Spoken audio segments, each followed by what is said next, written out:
nga tusanyusa okubalaba. Bana batuuse. Kadde wa nnyo atukuumye.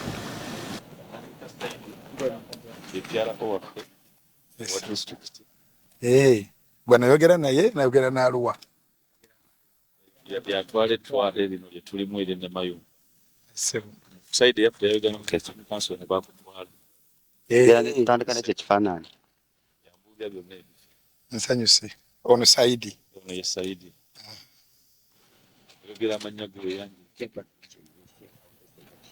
yatwala kakiiko ono tweddira gumu kuba nange ndi Wanyonyi ekyeyo ne twesa okulaba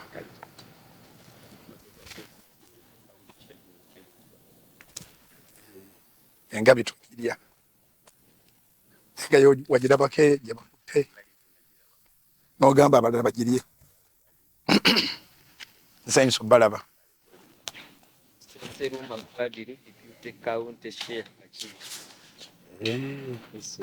nsanyusa okubalaba mwebalire ddala okujja omukulu ono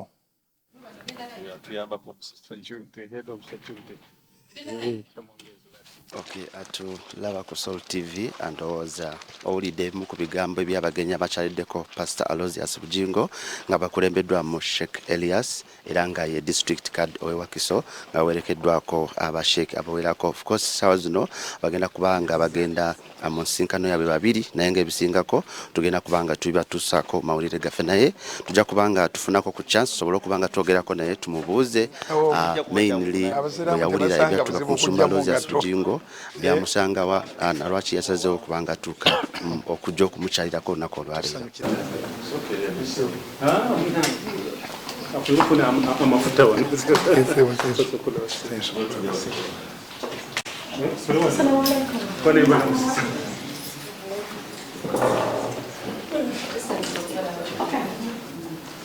tusanyusa okubalaba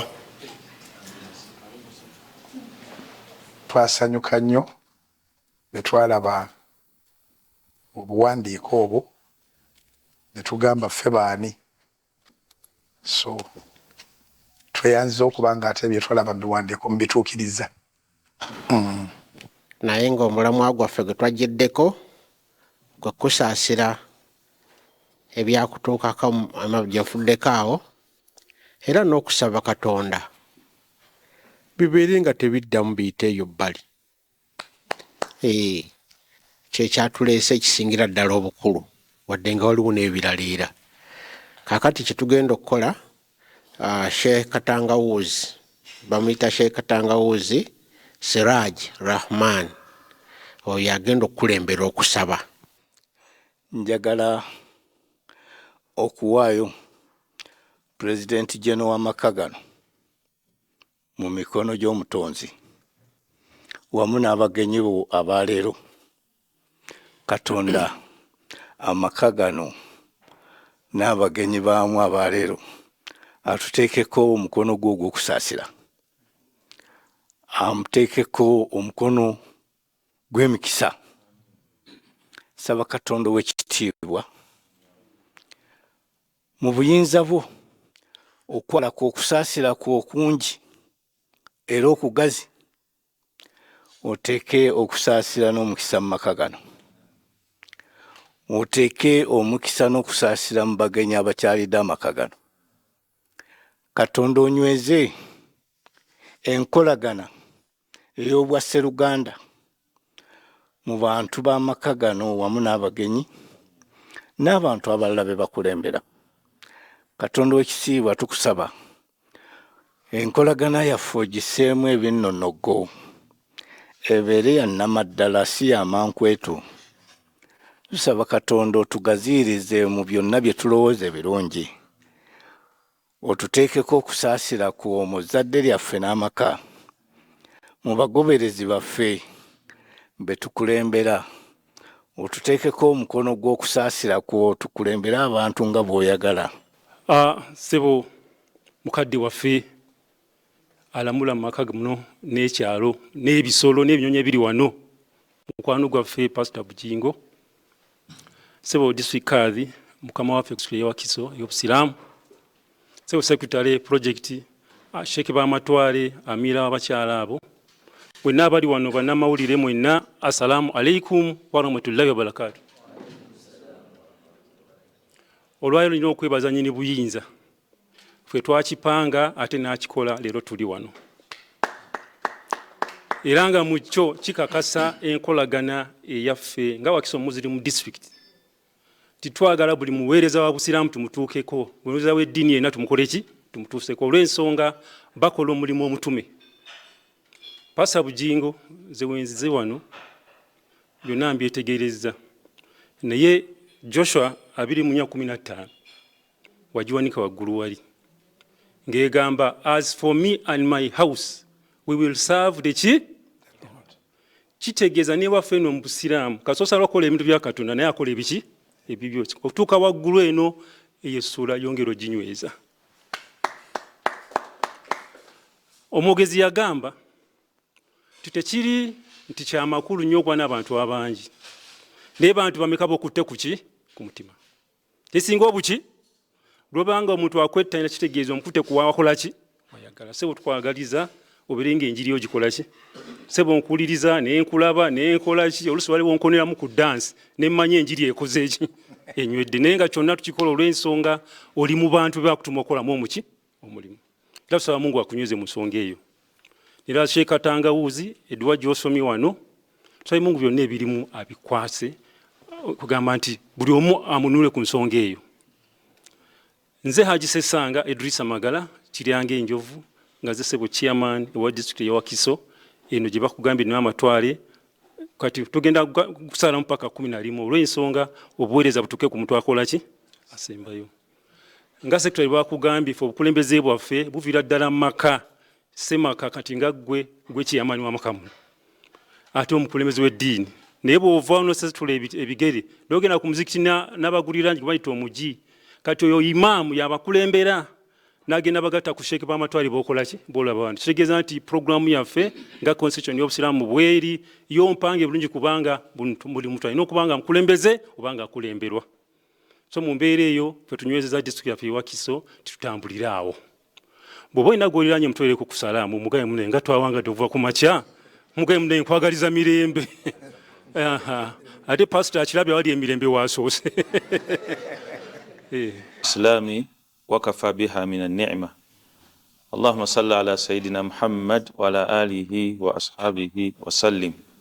Qala ta'ala wa'udhu billahi minash shaitanir rajim kuntum khayra umma ukhrijat lin-nas ta'muruna bil ma'rufi wa tanhauna 'anil munkar wa tu'minuna billah aw kama qala jalla wa ala. A'udhu bikalimati llahi tammati min sharri ma khalaq hasbunallahu wa ni'mal wakeel. Sebo katukyaza n'omuwandiisi chairman wa bannakyewa aba project minister w'abavubuka n'abakulu b'amatwale betuli nabo bonna nsaba okusaasira kwa Katonda n'emirembe n'emikisa gibeere gye muli. Tugamba nti pastor Sebo Mukama mulungi kiseera kyonna Mukama mulungi era zembeera ze.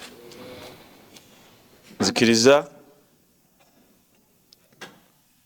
nkweyanjulire kubanga ebiseera ebisinga tusinkana ne twogera ebigambo ebingi noga naye omusajja simutegedde oyo. Nze Kigozi Elias mutabani wa Sheikh Hamid Kigozi era mutabani wa Hajjati Sara Kigozi muzzukulu wa Sheikh Ibrahim Nkanji yali district kadhi wa West Buganda ebbanga lyonna be basajja abakola omulimu ogwabwe gw'obuweereza bwa Katonda obulamu bwabwe bwonna paka Mukama Katonda lwe yamujjolola. Nkola ntula mu ofisi ya mufti eya district y'e Wakiso nga district kadhi era nze director w'amasomero aga Madinatu Munawwara Schools primary ne secondary. Ntula ku lukiiko lwa One Umma Uganda era nga nina ekibiina kye natandika. Ekibiina ekyo nga kikola mulimu gwa bwannakyewa bakiyita Umoja Helping Hearts Uganda. Ntula ku lukiiko lwa House of Zaka nga omu ku ba directors era ndi omu ku bamemba ba General Assembly oba abateeseza obusiraamu mu Uganda. Bye bitonotono ebinfaako ni musajja muzadde ate nga ni musajja muweereza wa Katonda ate omukozi. Sebo twafuna ekirowoozo nga tukifunye Katonda akituwadde ekikusaba okujja okukyalirako oluvannyuma lw'ebbanga n'obuzibu bwe twamanya nti wafuna. Naye nga nkulembezza ebigambo bye njogedde waggulu nti tuli ekibiina ekyalondebwa Katonda nga twalagira okuyisa obulungi n'okwogera obulungi n'okukubiriza abantu okukola obulungi. Ye ambulera mwe tutambulira. Ebizibu ebyatuuka ku makaago oba kuggwe kubanga ebizibu byewafuna byavugwa ku famire yonna byatukwatako weewaawo tetwasobola kujjira mu kaseera ako naye oba oliawo Katonda naffe kyekino ekiseera kyaffe kye yatuwandikako okujja okukusaasira n'okukusabirako. Ekyokubiri njala okwebaza obulamu bukwata n'obuwa Katonda n'ogamba nze ogwange kanjigiriza abantu n'okubakoowoola baagalane bagondere abakulembeze era babeere abantu ab'omugaso ab'obuvunaanyizibwa. Weebale nnyo, weebalire ddala. Kakasa nti tebajja kukwebaza era tebajja kukusiima bangi naye Katonda baanaaba ayagadde bajja kukitegeera era ajja kukikulagako olabe nti obuweereza n'eddoboozi lyange Katonda yeefuuse enswikwe yebadde ensonga olwa kino na kino. Naawe kennyini bw'otuulaawo osobola okulaba. Nga obuweereza bwa disitulikiti nina ensonga eyeewuunyisa ennyo abantu. In fact Oweekitiibwa Katikkiro Charles Peter Mayiga olwamusinkana yakimbuza nga kulaba oli mwana muto ba disikazi tubadde tumanyi basajja bakulu balina envi balina ebirevu bikoma kuli era n'omukulembeze w'eggwanga yeebuuzaga disikazi ne bwe namala omunnyonnyola n'akitegeera nti nafuna omukisa gw'obuweereza oluvannyuma lw'okukomawo okuva okusoma naye oluvannyuma lw'okutuula mu woofiisi eyo ne ttiimu y'abasajja bano abakulu benkola nabo ne tulowooza nti omukisa ogutuweereddwa ng'okuweereza tulina okuteekawo ekyenjawulo kubanga abantu bangi abali mu bifo by'obuweereza naye nga ekituufu ogenda okutunulya si baweereza. Bangi abatudde mu bifo by'obuweereza naye ng'omubuuza emyaka 2-3 gy'omaze mu kifo ekyo kikyosobola tetukola kulaga bantu naye nga bw'otuulamuga nti okutuula kwawe mu buweereza kukyusizza kyoba kuyamba eki abantu oba Katonda kikyamukoledde. Ffe essuula yaffe gye tutunuulira nga mu disitulikiti eno ey'Ewakiso. Disitulikiti y'Ewakiso disitulikiti mu Wakiso nga we ziri disitulikiti za gavumenti tulinamu local government nga bwetwala Wakiso disitulikiti n'Obuganda nabwo bulinamu obuweereza bwabwo nga era mu disitulikiti ey'Ewakiso. Naffe ng'abasiraamu kati nze alina obuvunaanyizibwa eyabukwasibwa mufuti wa Uganda okuweereza abasiraamu disitulikiti. Ng'obuvunaanyizibwa bwaffe okukakasa bulungi nti abasiraamu bali mirembe, okukakasa nti tuteekawo enkolagana ennungi ne gavumenti ng'abasiraamu, era okukakasa nti tuteekawo enkolagana ennungi ne gavumenti y'Obwakabaka ng'abasiraamu, n'okukakasa obulungi nti tuteekawo enkolagana ennungi n'abantu ab'amadiini amalala. Ekyaffe si kuvuma, si kuyomba, si kasukiraŋŋana bigambo, wabula kuwaŋŋana magezi na birowoozo na kweyisa bulungi, kusikiriza bantu kwagala ddiini yaffe na kukolaganira wamu. Nze okubeera omusiraamu si kusalawo kwange, wadde pasita Bugingo okubeera omulokole tekwali kusalawo kwo. Nkakasa nti mu famire oteekwa okuba nga olinayo abatannaba kulokoka. Nange mu famire jjajja wange azaala maama mukyala Mukatoliki, era ku Sande muvuga ne mutwala mu kkanisa we kaba kadde kaba kansanzeewo. Bwe mba sisobodde ne musindikira emmotoka kubanga kyayagala, tekiyinzigyako kusigala nga ndi muweereza wa ddiini kubanga Katonda ye yampa omukisa gw'okusiramuka. Ate ye ngezezzaako omuga jjajja siramuka naga nze eno gye njagala gye ntegeerera Katonda wange. Ekyo kiddayo ku nabbi waffe Muhammad, taata we yamukuza eyamutaasa ku basajja abaali baagala omugajambula, teyakkiriza busiraamu, n'alwana byonna ku kaseera akasemba yamumatize, naye oba oliawo Katonda teyamukkiriza, era Katonda nasooka ekigambo kye n'amugamba Muhammad, innaka la tahdi liman hababta walakinna Allah yahdi man yasha, nti Muhammad gwe si gwalungamya gw'oba oyagadde, Katonda yenna nnyini kulungamya oyo gwaba ayagadde ku kkubo lye yaba asazeewo. Kati yembeera gye tugezezaako n'enjiri okusaasaanya mu bantu, nze okubeera omusiraamu oli okubeera omukatuliki oba omulokole si buzibu bwange. Obuvunaanyizibwa bwange kukola bulungi na kweyisa bulungi, okwagazisa oli kyendi naye asobola okulaba nga akyegattako oba akyagala. Bwe tunaatunuulira ebitabo byonna ebyawandiikibwa n'eddiini okuva gye yava, nti abantu bannabbi bonna abajja bajjanga ebikolwa byabwe bye byasikirizanga abantu okwegatta ku ddiini. Naffe wano waffe mu Africa mu Uganda abaleeta eddiini missionaries n'Abawarabu, naye ebikolwanga by'abasajja Abawarabu bye baalina amazima, okwagalana, byasikirizanga abantu abo ne bamanya nti bano bantu beeyisa bwe bati balina bagoberera ddiini kinti tuli basiraamu, ne kigatta abantu ku busiraamu, ensi n'eba n'emirembe, tewaaliwo kulwanagana na kusikangana bitogi ng'abantu ennaku zino essuula gye bataddewo.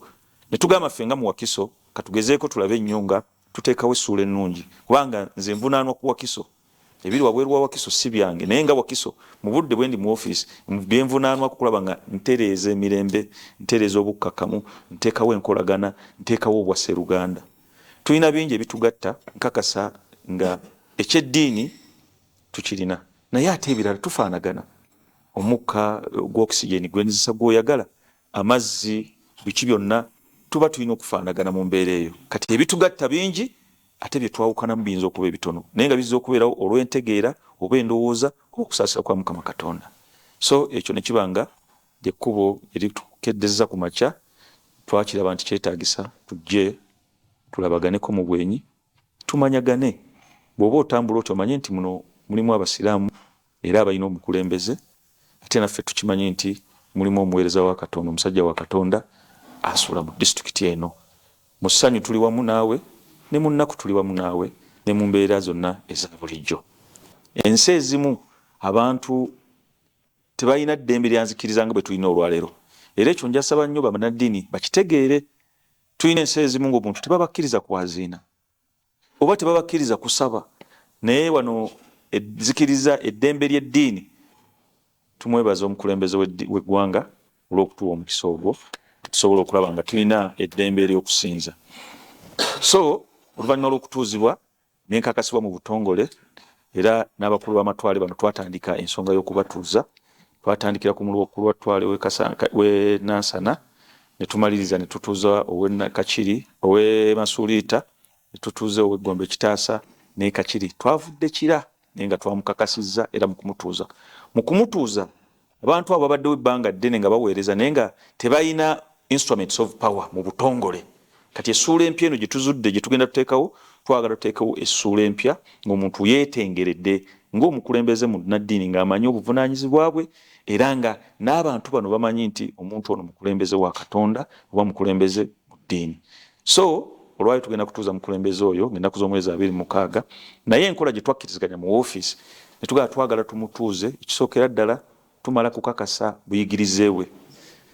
Abaweereza aba Katonda abatamuseemu bulungi bakosezza ensi.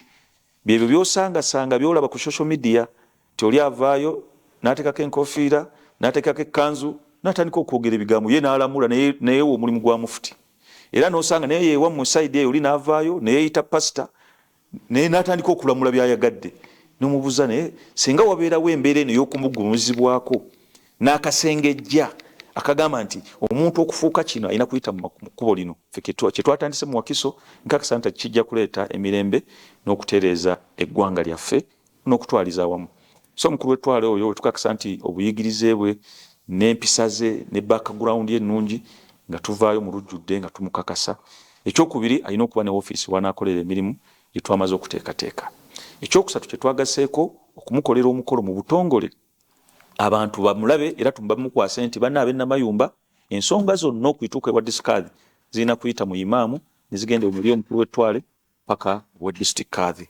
Ekyokusatu essuula empya gye twataddewo Katonda akyagiwadde omukisa etambudde bulungi. Buli mukulembeze wa ttwale gwe tutuuza kibaddewo kino n'oba otuddemu n'oweegendeza ojja kiraba. Abasajja abo bannaddiini bano bwe twajjanga ano ssebo naffe leero tuzze ndooza mu bitiibwa, kubanga abakulembeze bajja abagiranga ku bugaali na pikipiki, kamuleetako ne kamuleka wali eri, najja nga azinga ejjubba agizingiraawo, najja mu kaveera naye kumula enfuufu.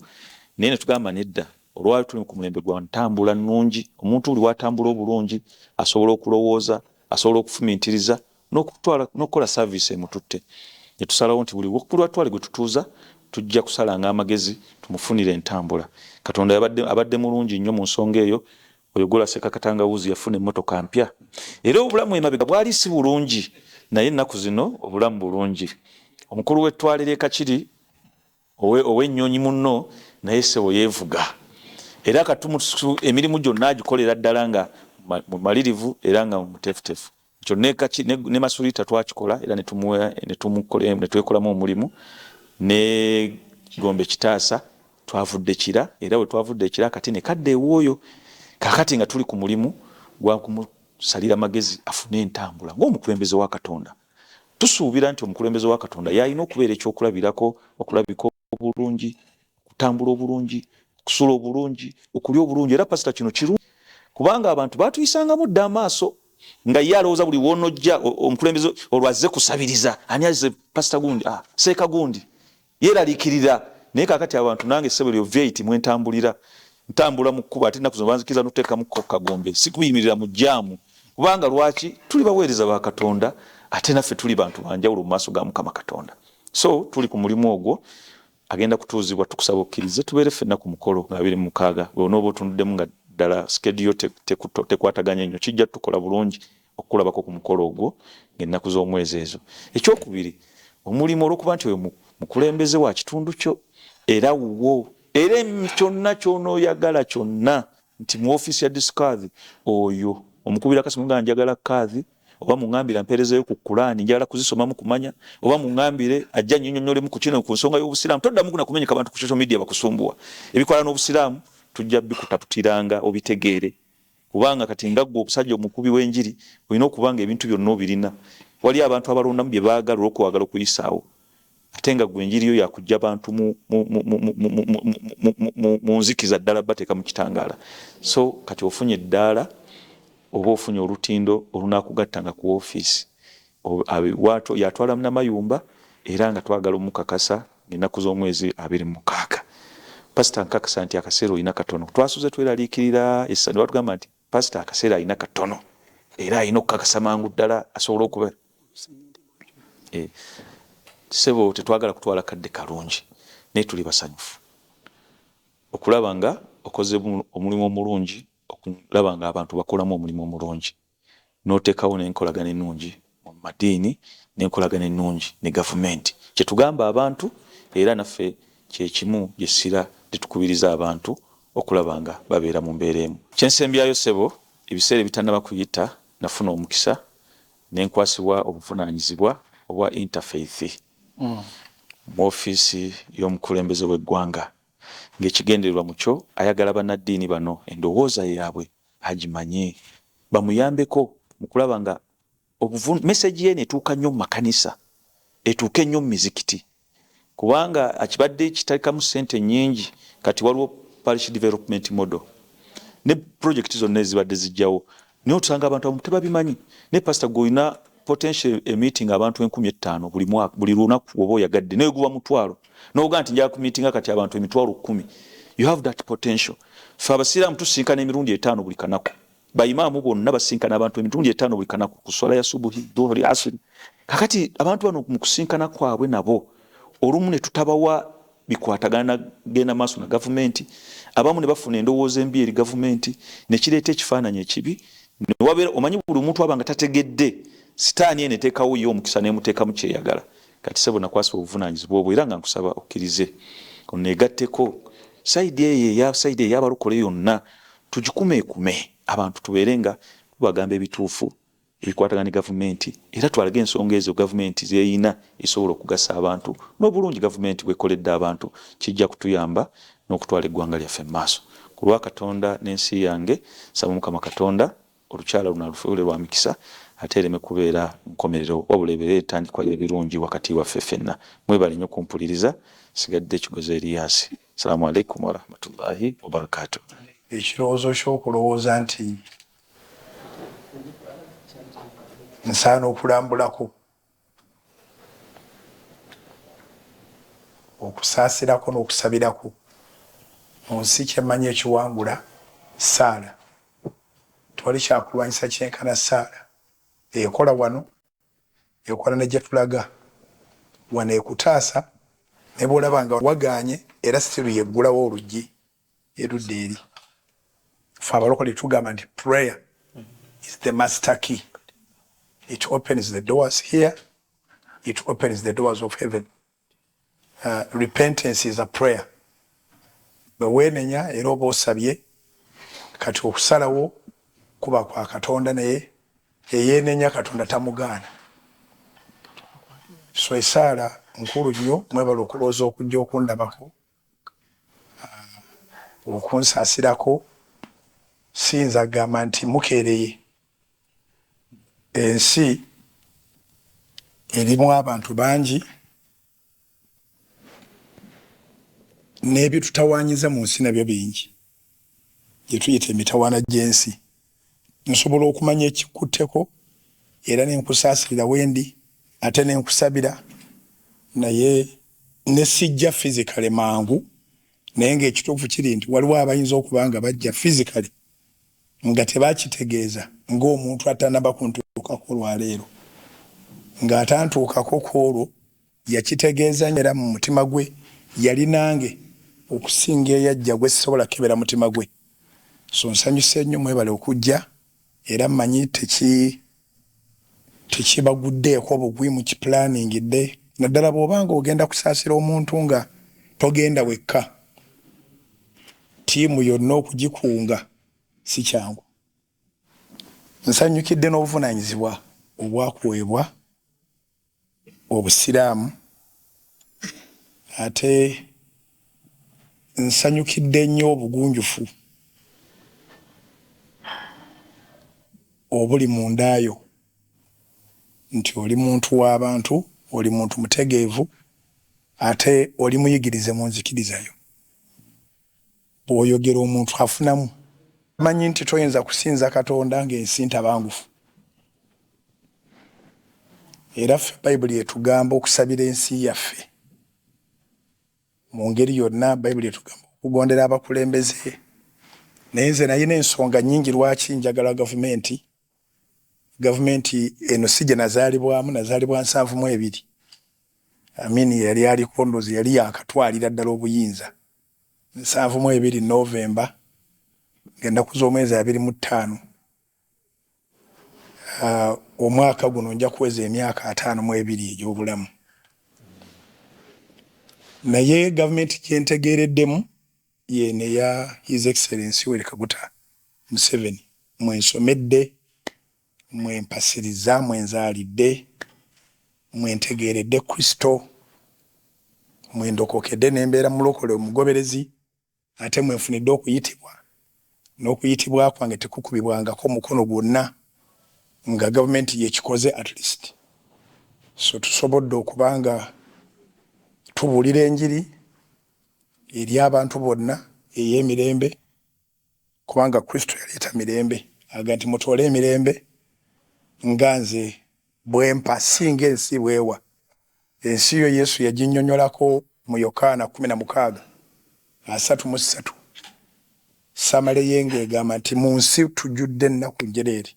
Mu nsi mulina ennaku, naye n'agamba nti mugume kubanga nze mpangudde. Tiyagamba nti mudduke, tiyagamba nti mwetuge, wabula yatugamba tugume.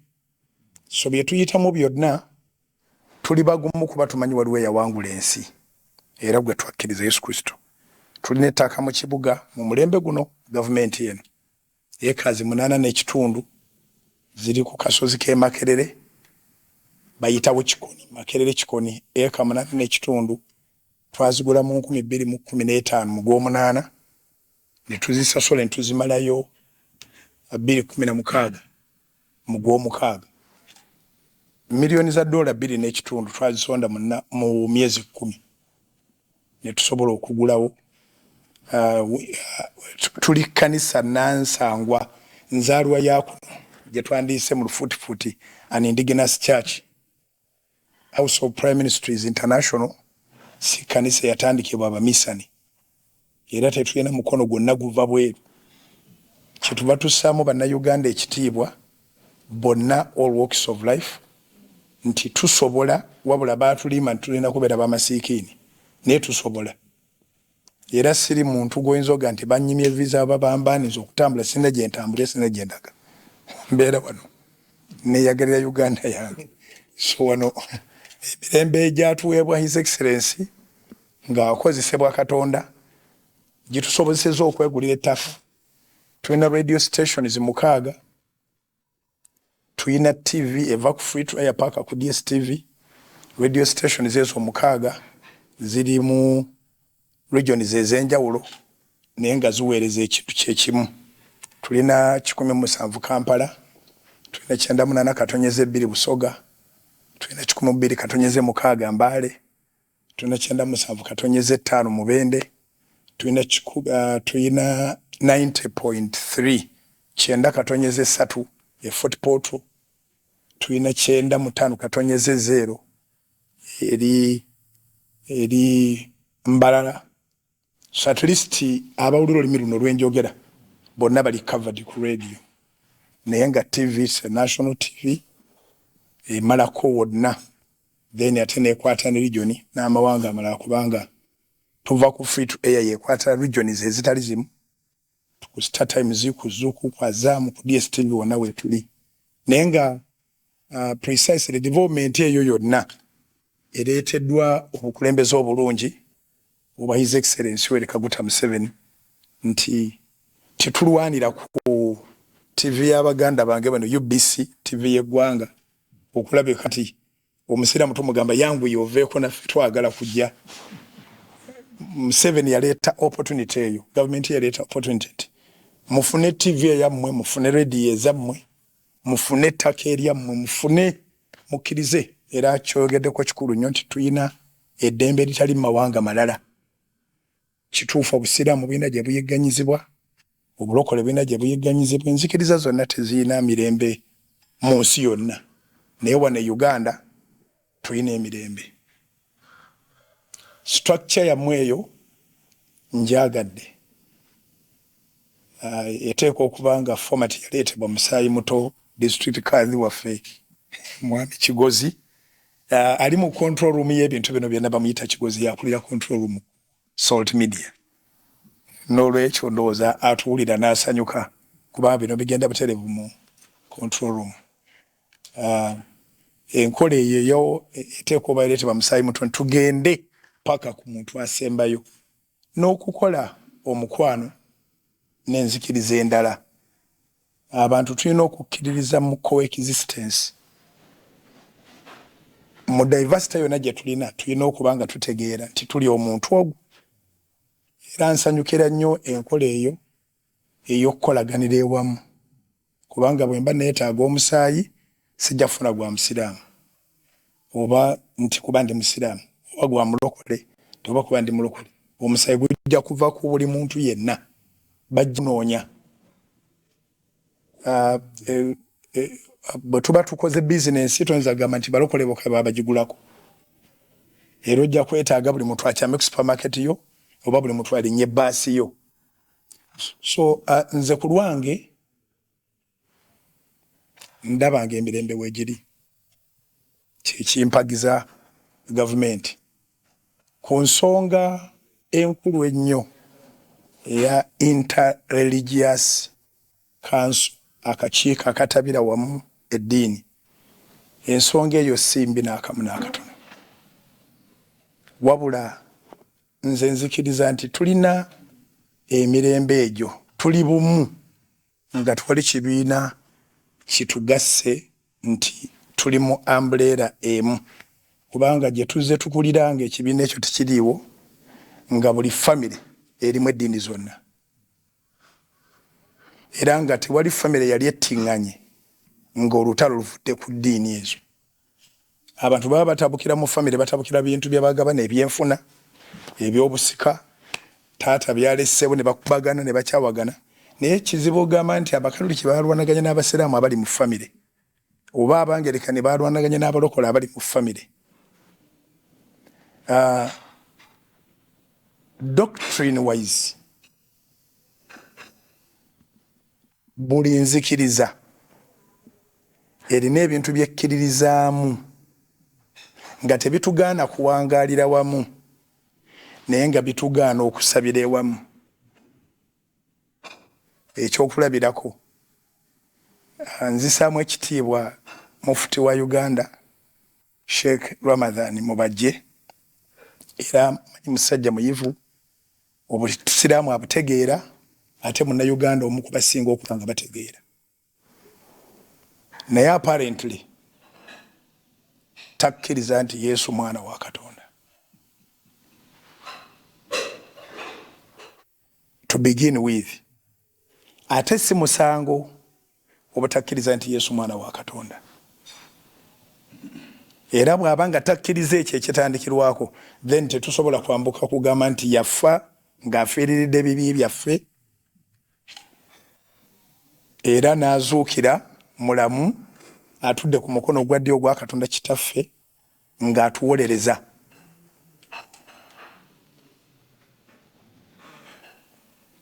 Era bw'aba agenda kusaba alina okugyamu engatto, alina okusooka okufuna wuzu, alina enkola ye ey'okusaba.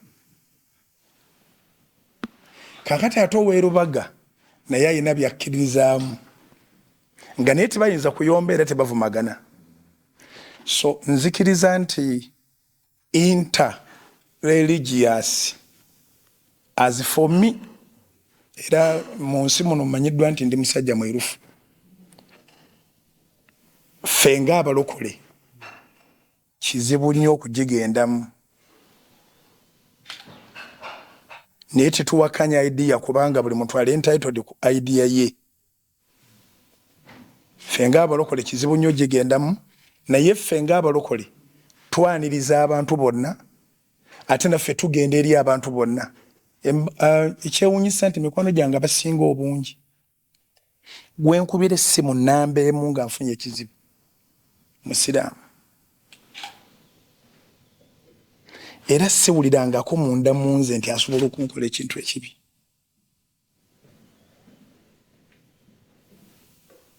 Era ekizibu kyange si basiraamu. Oba njogedde nnyo? Ekizibu kyange si basiraamu. Era singa nkubiddwa amasasi somewhere ndooza nkaliwo ennyumba ennyangu awo ne banga nti eri ya musiraamu eri ya pasita, nzirukiramu ya musiraamu. Kuba pasita simanyi kyagenda kwogera, agenda gamba ani. Sibeeraliikirira, sibatya, naye delegation eno gye mukoze wano sinnaba kugiraba nga bapasita bagikoze. Era sibasalira musango era siri munyiivu ku bo kubanga si be bampita. Era nkimanyi nti abasajja Abayudaaya be baawakanya Musa ate bwe yamala okuvaawo ne bakkiriza. Era singa Mungu yali ageze nti amasasi agankubwa ge ganzijawo, kati singa banzikiriza, singa buli pasita ayogera nga bwe baafiirwa ennyo, omusajja ow'amaanyi ayogera nga tabuzaabuzizza bigambo, kyali kungulu era kyolaba ne munda, oyo yenze.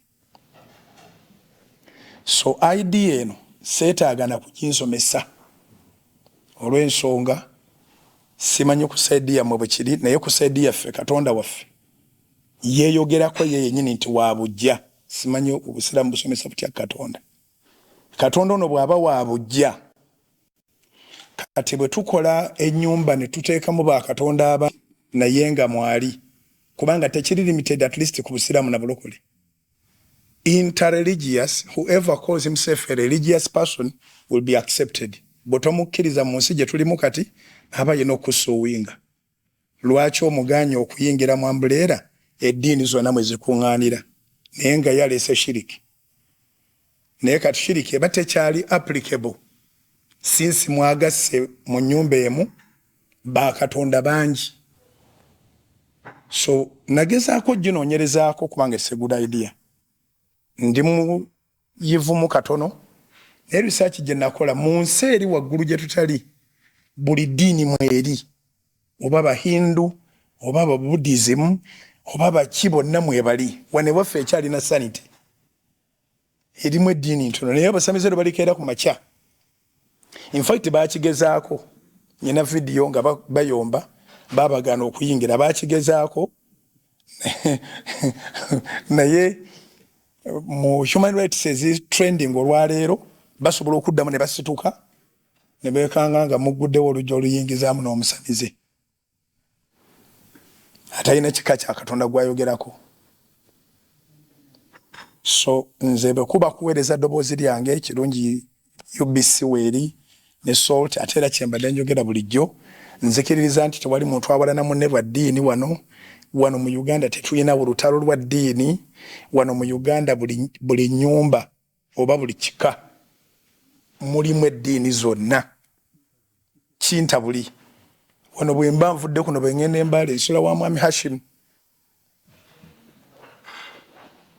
Mwami Hashim mukwano gwange era ndowooza ye omu ku basooka okujja wano naye bw'ajja wano bw'aba azze mu Kampala era bw'akuba essimu pasita gy'oli ajja n'asula eno.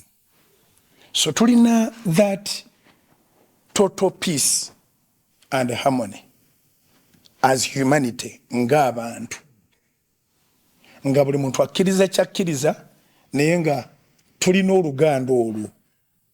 Uganda ndoza yensi esinga okubeera emirembe mu nsi yonna tukkiriziganya. Ab'emitima emibi abakuusa n'ab'enkwe mwebali naye tukkiriziganya. Bwe mba nakwagadde bw'oba wanjagadde twagalanira ddala nga twabula obugagga nga obugagga bwo businga obwange, nga twabula obuyigirize nga obuyigirize bwo businga obwange, nga twabula eddiini nga eddiini yo si eddiini yange, naye nga tuli bwe tuti. Ekyo nkikkiririzaamu. Ne bakama baffe okusimbuka ne bagatta ekintu ne tubeera wansi wa kasolya ng'omu agamba Katonda azaala ng'omulala agamba Katonda tazaala, ng'omu agamba ebintu byonna abirya ng'omulala ebintu byonna tabirya. Saidi yange mpulira nga mba nkyamye nze nze Katonda oli ow'obujja bwe liba ssomero sinza buta contributing, bwe kuba kwanjula kukyala mbaga sinza buta contributing, bwe liba ddwaliro sinza buta contributing, bwe liba sinzizo sobola buta contributing. Naye ekyo mba nkikolanga nze mu mutima gwange era nga bw'olaba nti SALT eyawukana ku midiya z'obusiraamu. Midiya z'obusiraamu tebasobola kundaga mulokole akolerayo, nzimanya at least, naye nze nsobola okulaga abasiraamu nga basiraamu ddala ate nga bakitaabwe bankubira ne ku masimu. Sheikh nagamba mutabani wange amaze wano okusoma mu University akoze journalism. Wali akafeeyo muganda wange awo tuli ba Luganda era omwana musembeza mbalina mwebali si kyekiseera era si nkola ntuufu kugamba nti mutabani wa gundi ali mu SALT akola, tani wa gundi ali mu SALT akola, tani wa gundi ali mu SALT akola. Bw'ayingira simwekengera sirina lutalo na busiraamu era nabusirooza nabwo bunyinako olutalo. Naye ensonga ya interreligious okutabaganya ne zeegattawo mu bweziti obulokole obutuufu tebuyingiramu kubanga doctrine bwe tugitandikwa gitaganja tetujja kukkaanya. Kati ate obutakkaanya ku ddiini nga bw'agambye nti waliwo ebitugatta waliwo ebitwawula. Obutakkaanya ku ddiini saagala butwawule nga bannayuganda kubanga baba nankuba amasese nga gwoliwo gwogenda osooka okunjoolayoola. Oluganda olwo weeruli. So ne bwe si kiwanvu yennyo idea yange ku kintu ekyo eri very clear. Sitajala kulongoosa mu Katonda. Obuvunaanyizibwa bwe nayogeddeko si bwa Intelligence Council mu ofiisi ya Pulezidenti ey'ekyambogo. Ekyo njagadde kikutegeeza butegeezi okimanye ng'omukulembeze era nga munnaddiini munno. Intelligence Council ndala eyo eri waggulu nnyo naye mu nsonga za mobilization n'okutegeeza abantu sensitization bulungi bwa gavumenti ne gavumenti byokoledde sebo. District kadhi wa Kiso kati awo tutuuse ku peji yemu. Awo tuli ku peji yemu bwe kiba ekyekyambogo ekyenzikiriza ez'enjawulo okusaasaanya amawulire amalungi oba kugema oba kwewandiisa oba kubabala ne bwe kuba kulonda nze Seekweka njagala Museveni bw'ali bavuddeko njagala Muhoozi kati abo tukwataganye nsaasira mbadde nakufunye ng'agamba nti mbeere munywanyiwo mu Interreligious Council ekuga nti ensonga eŋŋaana ya doctrine neyanziza Muzeeyi Museveni ddayo omugambe nti omulenzi oli namutuuseeko kukya faith okuba nti spreading amawulire malungi tutambulira wamu mu ngendo gwenzikiririzaamu ffenna tutambuza amawulire amalungi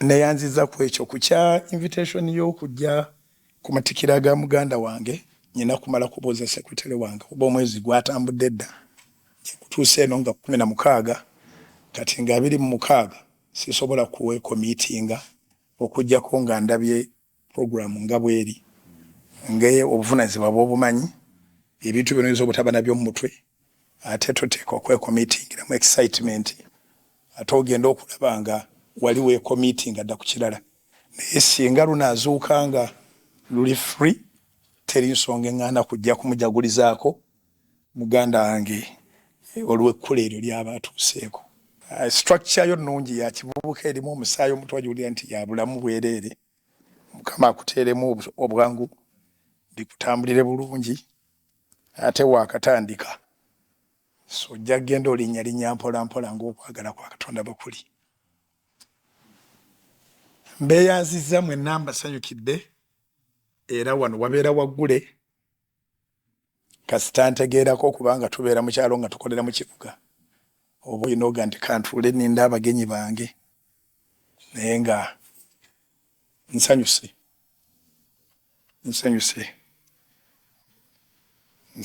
mwebale kutulowoozaako ffe abamu tuva wala nti ffe tuli munyiririza Bayibuli Zabbuli ate Zabbuli mugikkiririzaamu Zabbuli 113 olw'omusanvu n'olw'omunaana lugamba nti Katonda ayimusa omwavu n'omunaku okumujja mu nfuufu ne ku lubungo n'amutwala n'amutazaamu n'abalangira b'abantu be siri omu kubasaanira naye yamanyi lwaki nsaanira era mu kaseera bwe kati twaba obuvunaanyizibwa nga musobola okusituka ne mugamba tunoonye gundi ebyafaayo byange nakulirako bukojja mu bufunze wano e Buganda omujjwa tebamuziika ku kijja kati nyina ebintu binakula binnuma nga tebanzikiriza kwogera mwana w'omuko talina kyagamba naye ng'ate omulamu ndi mukakafu nti ye bamaze omuboola naye n'omufu tebagenda muziika baziika balala ajja kuziikibwayo ku nsalosalo so abamu tukuze tulwana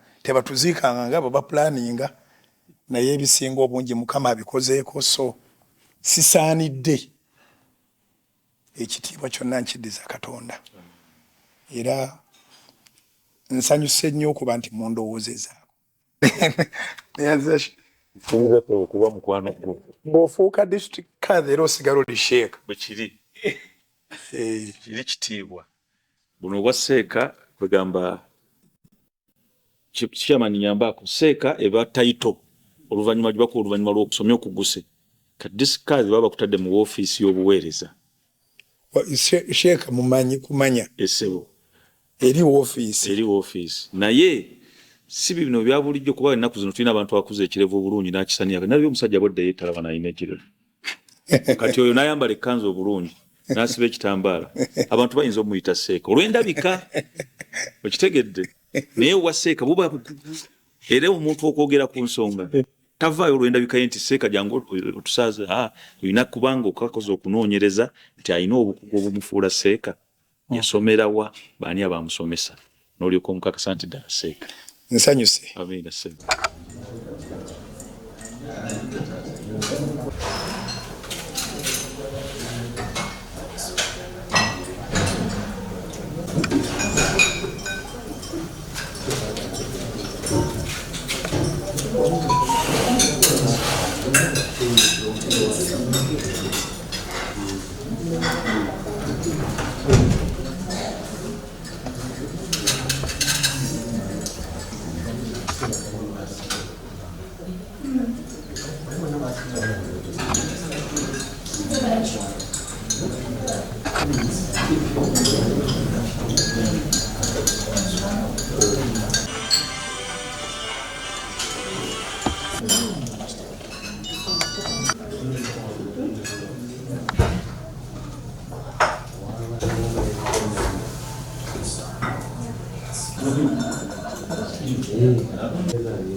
tutwala omukisa guno ng'abawakisa omuzimu district okukwasa akatabaako mukadde wange kakakwasa district card ekifaananyi kyo message yo ebeeremu eri eggwanga libenga ligimanya mukadde wange. So pastor, obuweereza obwaffe twasalawo nti tubuteeke mu buwandiike n'abalijja oluvannyuma bisobole okulaba nga bamanya era n'okulaba bye twasobola okukola. Bwino tasanguka naye ate ekigambo omuntu kyayogedde kifuna abakiwulidde kituuka ekiseera ne bafa ne baggwawo nga tewali mujulizi ku nsonga eyo. Obuweereza nga Wakiso Muzimu District tukola buli lipooti yaffe ya buli mwaka n'okukyala lwe tukyadde wano guno omwaka era mu kitabo ekigenda okufuluma tuteeka okubeeramu. Guno gwe mwaka ogwaggwa byonna bye twasobola okukola babiteeka mu buwandiike era nga tubiteeramu abalijja oluvannyuma n'abantu nga mu birabeko. Kopi zino 2 emu yiyo ndala ya maama Makula. So munaba mutuddeko awo nga bababuuza ebifa mu Wakiso District tekikwetaagisa kulowooza nnyo ojja kubiramu. Abantu ab'enjawulo nga ggwe n'abafaanana ng'abalala babaako obubaka bwe batuwa era we n'aba nsindise omuntu oyo agenda okuŋŋaanya obubaka obwo n'emmesegi eno gyonna gy'otudde omwaka guno tukola omukolo gw'okwebaza Katonda buli mwaka message eyo tujja kugiteekamu era sabukkirize era obeere omuntu munnakitabo kino buli mwaka nga kibeera mu nnyumba olw'okubuweereza obulungi n'enkulaakulana. Tweyanzeege webala okudocumenting emirimu abaddako office tebasanganga nkalu bantu bamanya okubanga office bazibaddemu bw'aba agivaamu ne bagisiimuula bulungi n'erangi ne bazaakenda naye nga ne shelves nkalu naye bamusigala muli amanya nti n'atandikira wa okubiitinga kino kyensanzeemu. Webala obugonjufu. Afunye chance naye akavaavu. Unasemaje?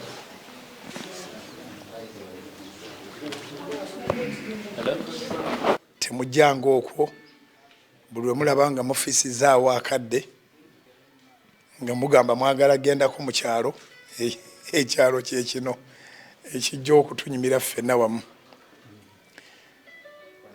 Tweyanziza byonna tusabireko wamu munsabidde essaala twakitegeera dda nti buli lunaku lukulu lwe tukyali abalamu kubanga olunaku kyekintu ekizibu wadde akaddakiika wadde akatikitiki kyekintu ekizibu omuntu okufuna tebakikolerera ogaba kyabuwa.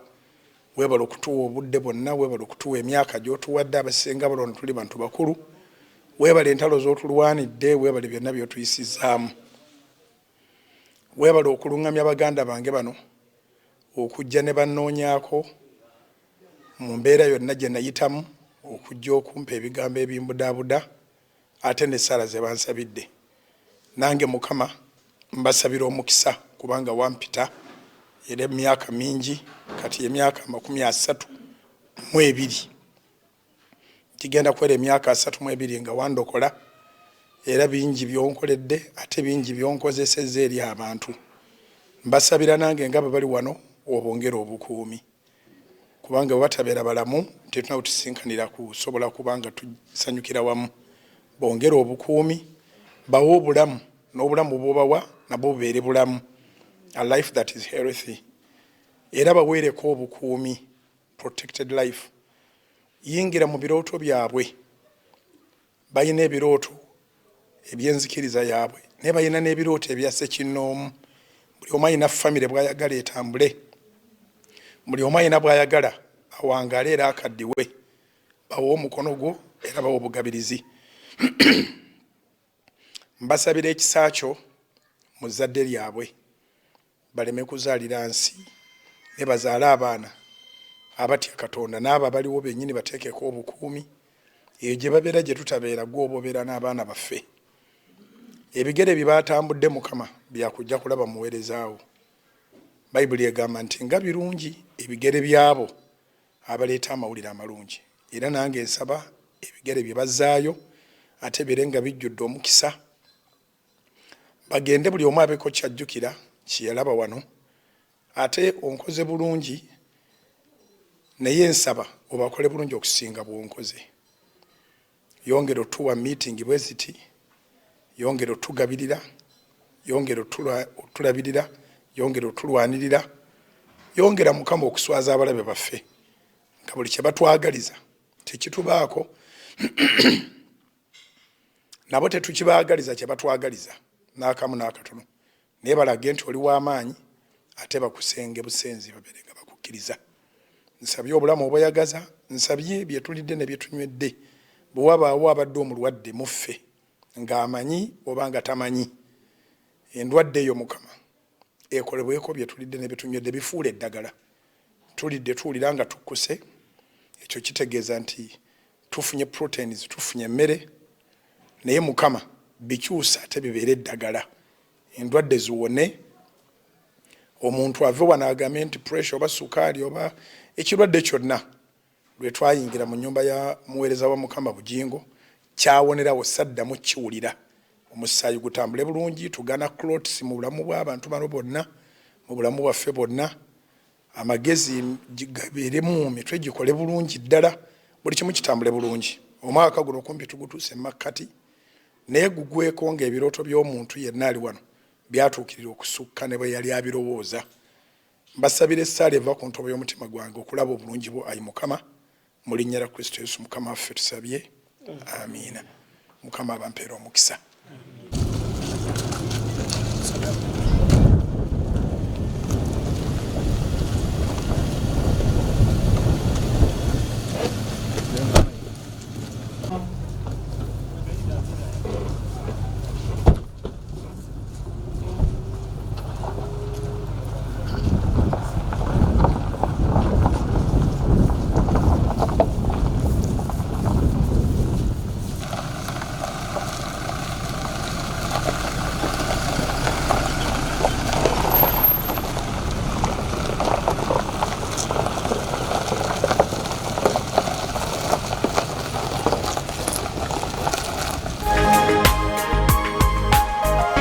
Soul Television, Femunyo.